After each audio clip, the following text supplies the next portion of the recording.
My name is Carla Ventura, and I'm going to talk today with you about human rights education and health equity, understanding and strengthening connections.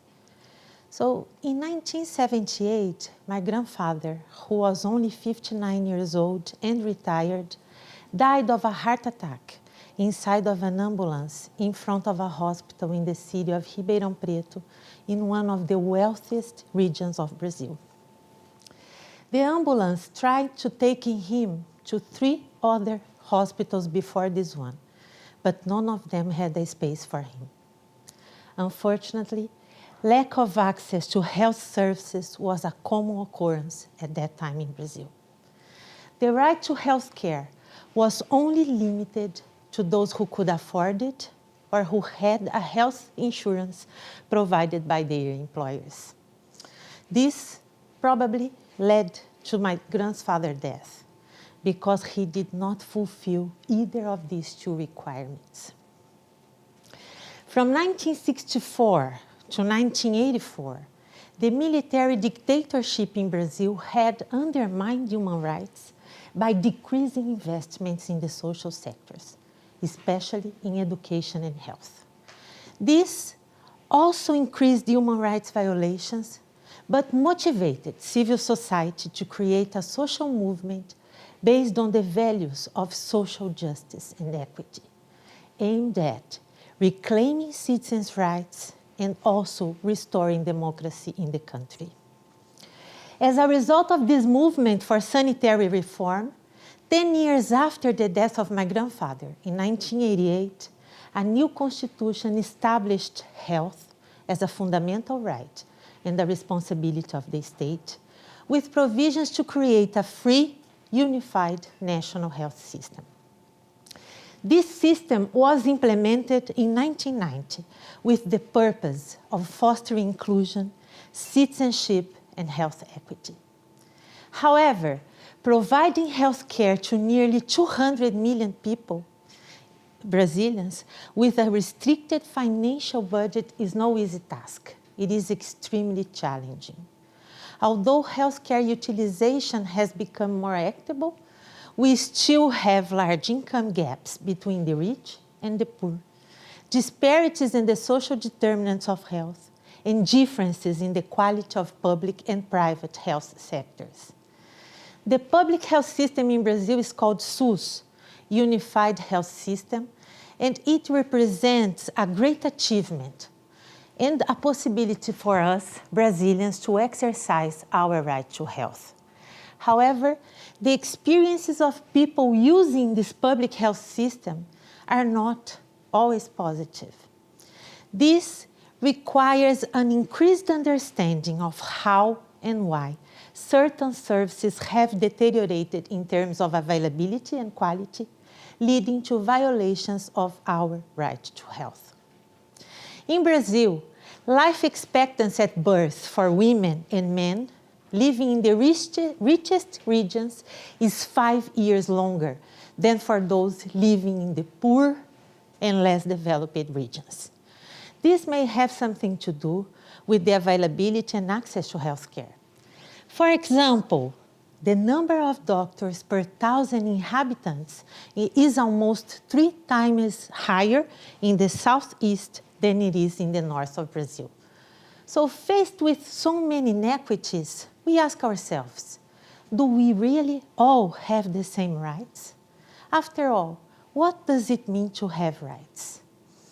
Results of several research studies on human rights in Brazil show that we often do not realize that we are holders of rights, that the law is a process of social construction, and that we do not understand that we may participate in this process. So these difficulties in understanding our rights, they were evidenced by a public opinion poll that was conducted in 2010 and investigated what Brazilian citizens consider to be human rights.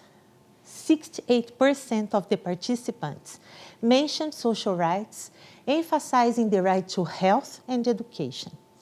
The results also showed that 1 in 7 Brazilians understood human rights as a privilege of the wealth groups of the population. Finally, 2 out of 5 Brazilians, that is 40% of the population, were not able to identify even one human right guaranteed in our Constitution. So these data show that no legal instrument alone can guarantee the full validity and universalization of rights. It's essential for us to recognize our participation in this process of consolidating rights. My background is in law, and I teach nursing undergraduate students about human rights to health and education at a public university in Brazil. And I'm constantly surprised to hear from many students beginning my courses that they never thought that health is a human right, or that they never viewed themselves as entitled to rights. So considering this gap in knowledge regarding human rights, and also the difficulties that Brazilians have, and also future health professionals have, to exercise their citizenship and agency, my argument for this talk is that investing in human rights education is imperative for people to contest and address health inequities which exist in our countries. Human rights are an important part of our individual status as human beings and of our collective status as members of the global community. So the human rights framework can be used as a tool for action in health equity work, and in turn, health equity can make substantial contributions to human rights, especially by indicating how to operationalize this right to health for the purpose of measurement and accountability.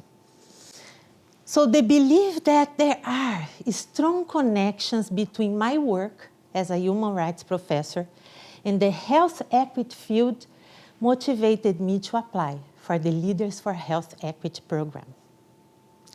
The possibility of being a fellow in this program with such a great and inspiring group of faculty and fellows has been a landmark in my life, and also enabled me to develop a program and a project based on the organizing theory of distributed leadership. This project had the focus of training the trainers for building capacity regarding human rights. As a result, we trained 8 nursing students who developed a capacity building program involving a total of 55 elementary school students, 12 and 14 years old. The program focused on health and human rights and on the possibilities for citizen participation in the health field. For instance, becoming a member of a municipal health council, or participating in protests, or even how to write a public petition in order to improve public health policies in the city. So the results of this pilot project, they are inspiring. Involving nursing students and witnessing their leadership roles in the project was amazing. Now, our aim is to expand this project to other schools in the city and also to involve university students from other health programs. Bringing the human rights discussion to children and adolescents, which seems to be so far from their own realities, was a big challenge. Therefore, we encouraged elementary school students to tell their stories about their current experiences with the public health system. Telling their stories on how they or their relatives had access to healthcare denied, such as my grandfather had 40 years ago, and finding solutions, especially through mechanisms of social participation, made these students feel stronger and believe that they have rights, strengthening their knowledge and awareness regarding their right to health. As Eleanor Roosevelt argued during the approval of the Universal Declaration of Human Rights in 1948, where, after all, do universal human rights begin? In small places, close to home. So close and so small that they cannot be seen on any maps of the world. Such are the places where every man, woman, and child seeks equal justice, equal opportunity, equal dignity without discrimination. Unless these rights have meaning there, they have little meaning anywhere. So without concerted citizenship action to uphold them close to home, we shall look in vain for progress in the larger world. So this is the concerted citizen action that we aim to foster through education. Education is one of the most effective tools for personal development, which in turn enhances our human dignity. Education in human rights is a unique strategy for building a culture of human rights. And it is this belief that made me, with my colleague Bridget Carter, to combine and develop a joint course for nurses undergraduate students. Paulo Freire, a well-known Brazilian author, in his book, The Pedagogy of the Oppressed, emphasized self-realization as a consequence of people learning and exercising their human rights. According to him, knowledge emerges through the restless, impatient, continuing, and hopeful inquiry human beings pursue in the world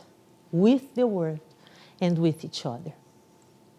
With this, I invite all of us to foster and continue foster this restless inquiry in the health equity field through investing in human rights education and aiming at continuously inventing and reinventing a better and more inclusive world.